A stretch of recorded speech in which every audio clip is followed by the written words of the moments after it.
2 Kings chapter 1. After the death of Ahab, Moab rebelled against Israel. Ahaziah had fallen through the lattice in his upper chamber in Samaria and lay injured.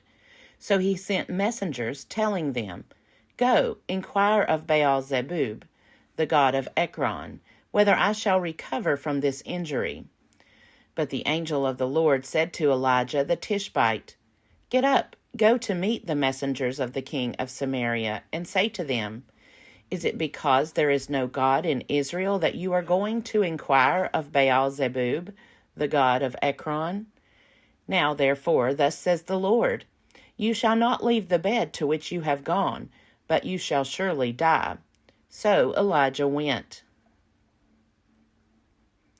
The messengers returned to the king, who said to them, "Why have you returned?" They answered him, "There came a man to meet us, who said to us, 'Go back to the king who sent you, and say to him, Thus says the Lord, Is it because there is no God in Israel that you are sending to inquire of Baal-zebub, the god of Ekron? Therefore you shall not leave the bed to which you have gone, but shall surely die." He said to them, "What sort of man was he who came to meet you and told you these things?" They answered him, "A hairy man, with a leather belt around his waist." He said, "It is Elijah the Tishbite." Then the king sent to him a captain of 50 with his 50 men. He went up to Elijah, who was sitting on the top of a hill, and said to him, "O man of God, the king says, 'Come down.'" But Elijah answered the captain of 50, "If I am a man of God, let fire come down from heaven and consume you and your 50. Then fire came down from heaven and consumed him and his 50. Again the king sent to him another captain of 50 with his 50. He went up and said to him, "O man of God, this is the king's order. Come down quickly." But Elijah answered them, "If I am a man of God, let fire come down from heaven and consume you and your 50. Then the fire of God came down from heaven and consumed him and his 50. Again the king sent the captain of a third 50 with his 50. So the third captain of 50 went up, and came and fell on his knees before Elijah, and entreated him, "O man of God, please let my life, and the life of these 50 servants of yours, be precious in your sight. Look, fire came down from heaven and consumed the 2 former captains of 50 men with their 50s. But now let my life be precious in your sight." Then the angel of the Lord said to Elijah, "Go down with him. Do not be afraid of him." So he set out and went down with him to the king, and said to him, "Thus says the Lord, because you have sent messengers to inquire of Baal-zebub, the god of Ekron, is it because there is no God in Israel to inquire of his word? Therefore you shall not leave the bed to which you have gone, but you shall surely die." So he died according to the word of the Lord that Elijah had spoken. His brother Jehoram succeeded him as king in the 2nd year of King Jehoram, son of Jehoshaphat of Judah, because Ahaziah had no son. Now the rest of the acts of Ahaziah that he did, are they not written in the book of the annals of the kings of Israel? 2 Kings chapter 2. Now when the Lord was about to take Elijah up to heaven by a whirlwind, Elijah and Elisha were on their way from Gilgal. Elijah said to Elisha, "Stay here, for the Lord has sent me as far as Bethel." But Elisha said, "As the Lord lives, and as you yourself live, I will not leave you." So they went down to Bethel. The company of prophets who were in Bethel came out to Elisha and said to him, "Do you know that today the Lord will take your master away from you?" And he said, "Yes, I know. Keep silent." Elijah said to him, "Elisha, stay here, for the Lord has sent me to Jericho."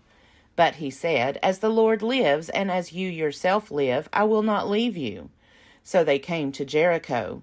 The company of prophets who were at Jericho drew near to Elisha and said to him, "Do you know that today the Lord will take your master away from you?" And he answered, "Yes, I know. Be silent." Then Elijah said to him, "Stay here, for the Lord has sent me to the Jordan." But he said, "As the Lord lives and as you yourself live, I will not leave you." So the two of them went on. 50 men of the company of prophets also went, and stood at some distance from them, as they both were standing by the Jordan. Then Elijah took his mantle and rolled it up, and struck the water. The water was parted to the one side and to the other, until the two of them crossed on dry ground. When they had crossed, Elijah said to Elisha, "Tell me what I may do for you before I am taken from you." Elisha said, "Please let me inherit a double share of your spirit." He responded, "You have asked a hard thing. Yet, if you see me as I am being taken from you, it will be granted you. If not, it will not." As they continued walking and talking, a chariot of fire and horses of fire separated the two of them, and Elijah ascended in a whirlwind into heaven. Elisha kept watching and crying out, "Father, Father, the chariots of Israel and its horsemen!" But when he could no longer see him, he grasped his own clothes and tore them in 2 pieces. He picked up the mantle of Elijah that had fallen from him, and went back and stood on the bank of the Jordan. He took the mantle of Elijah that had fallen from him and struck the water, saying, "Where is the Lord, the God of Elijah?" When he had struck the water was parted to the one side and to the other, and Elisha went over. When the company of prophets who were at Jericho saw him at a distance, they declared, "The spirit of Elijah rests on Elisha." They came to meet him and bowed to the ground before him. They said to him, "See now, we have 50 strong men among your servants. Please let them go and seek your master. It may be that the Spirit of the Lord has caught him up and thrown him down on some mountain or into some valley." He responded, "No, do not send them." But when they urged him until he was ashamed, he said, "Send them." So they sent 50 men who searched for 3 days but did not find him.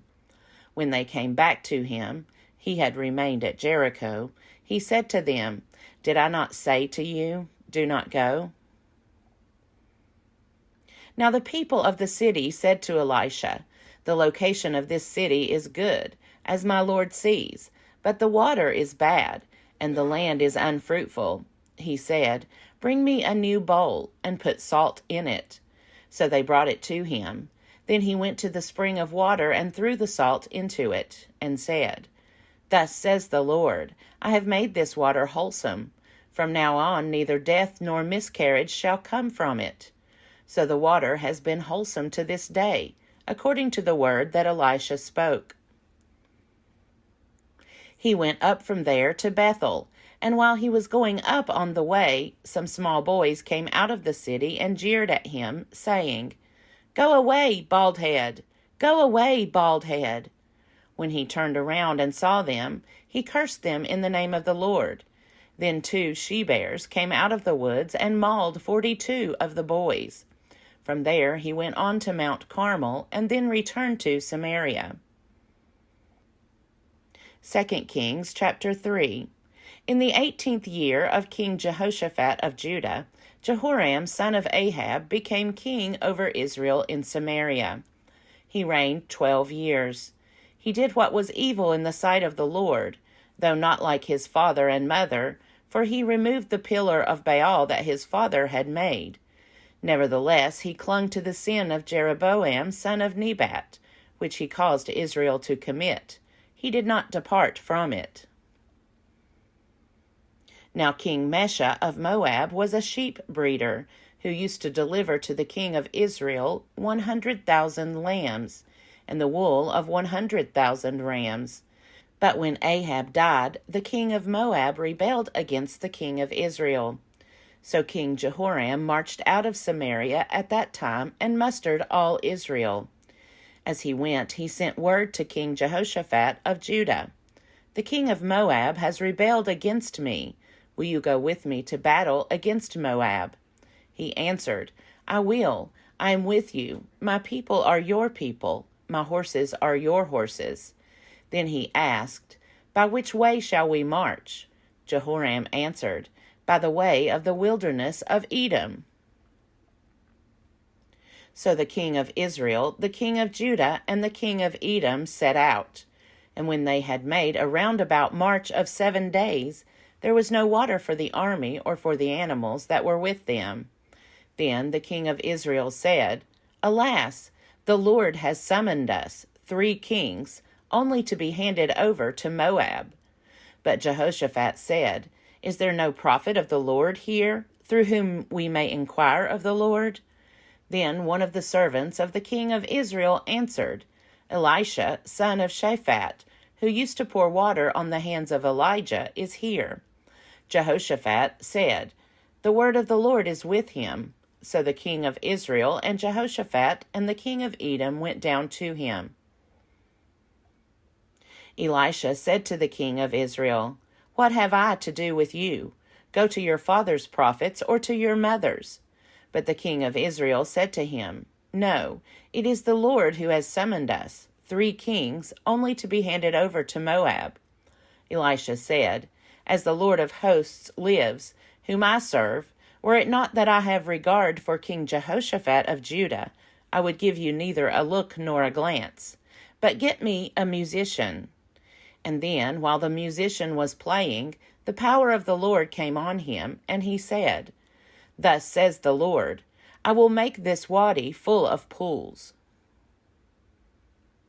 For thus says the Lord, you shall see neither wind nor rain, but the wadi shall be filled with water, so that you shall drink, you, your cattle, and your animals.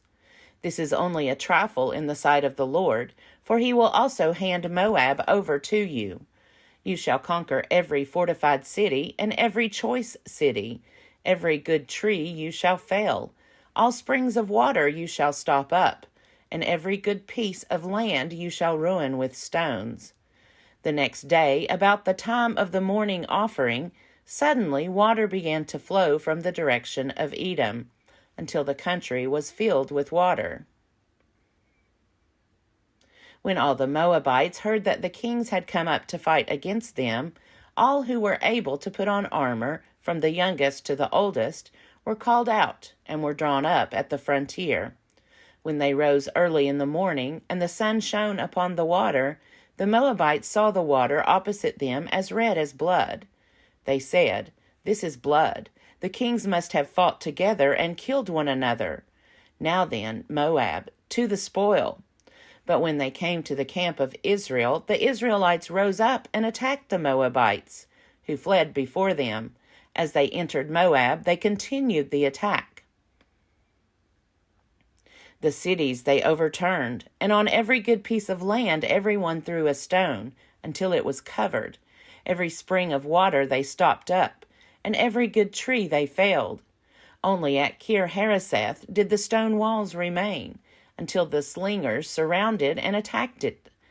When the king of Moab saw that the battle was going against him, he took with him 700 swordsmen to break through, opposite the king of Edom, but they could not.